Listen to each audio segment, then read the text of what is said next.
Hello everyone. This is going to have an warning on it, for I am trembling before Yahuwah while listening to Torah this morning. Okay. Trembling's not always bad, guys. The devils tremble, yes. But you better tremble too. In your worship, you shall honor God. Not honoring men. Not honoring men, but God. Men that seek to be worshipped and command you to tremble before them, or to bow before them, or to yield, or surrender. All these words, uh, respect, and all these words that they give for a reason why you should follow their circus church. You should not tremble before them at all. You should wait on Yahuwah, and then when he speaks through you, do not hinder him. Because these churches that have done the Illuminati in order to stand up are dangerous. And so the best way to deal with them is to stand with the Father and let the Father speak through you. Just like we've been reading in John, right? If you're in the vine, you got the umbilical cord, then it is the Father who's speaking for you, right? Through you. Doing things through you. I'm going to give a quick testimony. Joy, nice to see you here. I was driving home yesterday, and I went through one of those turnaround things under the highway, and I saw a man who was very well kept, a little scrawny, and he seemed to be very cold, without a blanket, crossing himself legs and arms, and he had his jacket balled up for a pillow, but he had nothing to protect him from the concrete, and he had nothing to protect him from the weather. And it was only like 83 degrees, and I said to the boys, that guy doesn't need a blanket, right? And my oldest one that was with me, said, Mom, you need a blanket, don't matter what time of year. Plus, it'll keep it soft for him under his body. And I said, okay. So we went back around, stopped at a gas station so we could take a bag that we had groceries in and dump it out, a cloth bag from HEB. And then we took and put a blanket in it from out of the trunk that we would just carry for emergencies. And we put 4 tracks, the word of Yah, that has been coming in through tongues and interpretation, the prayer calls, and then a organic raw green juice. Hello, Tristan, and Mail, I think that's right. God bless y'all for coming. This is going to be just the first chapter of Daniel, and here we go.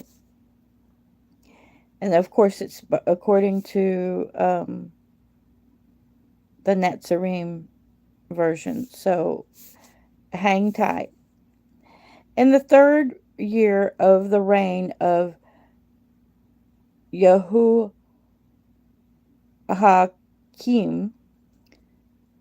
sovereign of Yehuda, that means the Jewish ruler, Nebuchadnezzar, sovereign of and it says it a little bit different. It says Nebuchadnezzar. Nebuchadnezzar, sovereign of Babel, came to Jerusalem, that's Jerusalem, and besieged it. And Yahuwah gave Yehoiakim, sovereign of Yehuda, into the hand with some of the utensils of the house of Elohim, which he brought to the land of Shinar, of the house of his mighty one. So he put it in with his altars, right? And he brought the utensils into the treasure house of his mighty one. The sovereign said to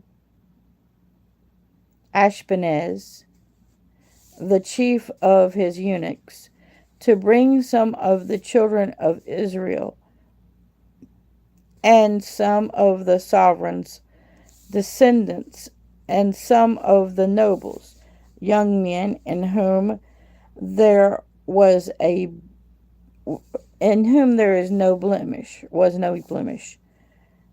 but good looking, having insight in all wisdom, having knowledge, and capable of learning, equipped to stand in the sovereign's palace, and to teach them the writings and speech of the Chaldeans. And the sovereign appointed for them a daily ration of the sovereign's food and of the wine which he drank, and 3 years of training for them, so that at the end thereof they should stand before the sovereign. Now among them were from the sons of Judah Daniel, Cananiah,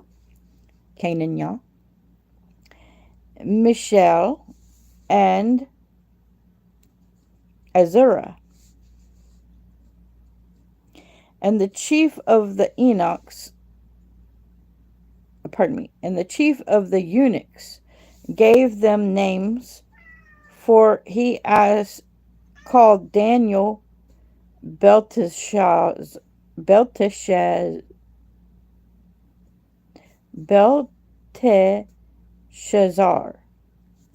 and Cananiah, Shadrach, and Meshach,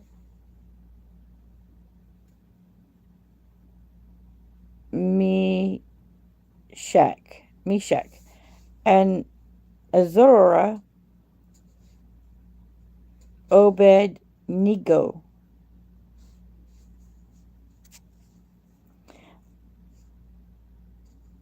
And then it says that likely they were made eunuchs, because they were all of the ones that usually served for the king were usually made eunuchs. So it's a possibility. That's just a note from a commentary. But verse 8, but Daniel laid it upon his heart that he would not defile himself with the portion of the sovereign's food, nor with the wine which he drank. So he asked for the chief of eunuchs not to defile himself. And Elohim granted Daniel kindness and compassion for the chief of the eunuchs. But the chief of the eunuchs said to Daniel, I fear my master the sovereign, who has appointed you food and drink. For why should he see your faces looking worse than the young men who are your age? Then you would make my head guilty before the sovereigns. And Daniel said to the overseer, whom the chief of the eunuchs had set over Daniel, Cananiah, Mishgael, and Azorah.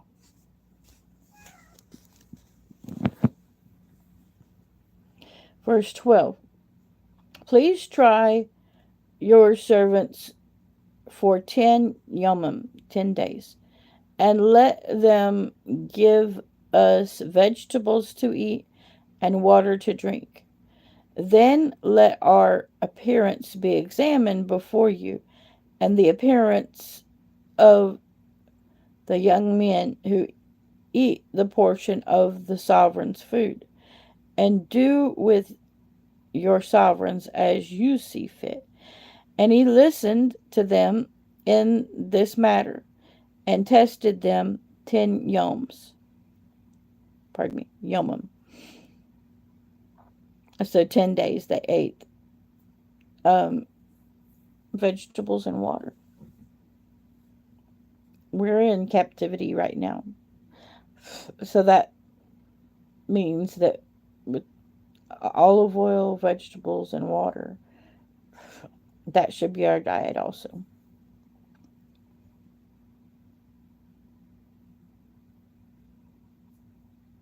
Sorry. Okay, verse 14. And he listened to them in this matter and tested them. Oh, I already read that. 10 yomims. And at the end of the 10 yomim, their appearance looked better and fatter. They actually got fat off of it. Fresh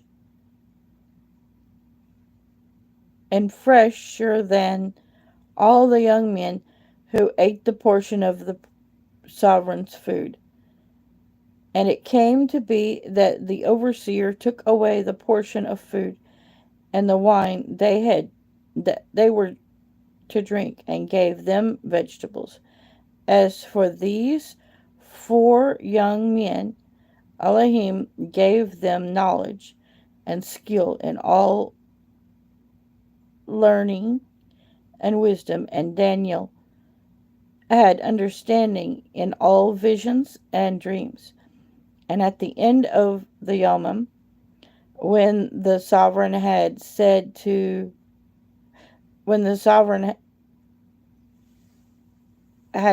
that they should be brought in, the chief of the eunuchs brought them in before Nebuchadnezzar.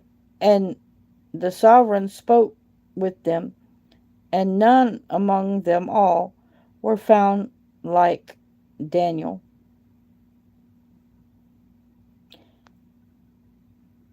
Cananiah, Mishgael, and Azorah.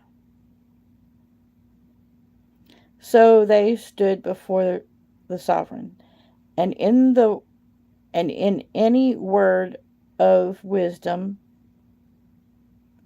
and insight about which the sovereign examined them, he found them 10 times better than all the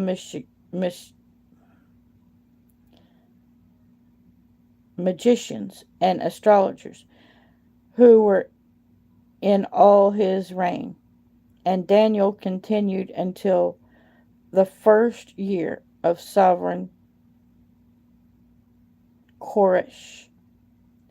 And so 2 things here that I didn't see in the King James that I do see here. That when he found out that the food was so much better for the Hebrews to just eat vegetables and water, he so at the beginning he'd already taken the sovereign's food and wine away from these 4, right? These 4 young men. But when it worked so well, it looks like he took it away from the other Hebrew children also. Not just those 4.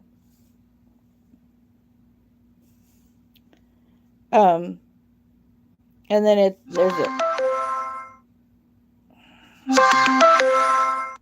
then there's a note here that says, see Isaiah chapter 45. Uh, that means that there is something that aligns with that's here. Uh, Probably about the last verse here that says that Daniel continued until the first year of the sovereign Koresh. Koresh. Koresh.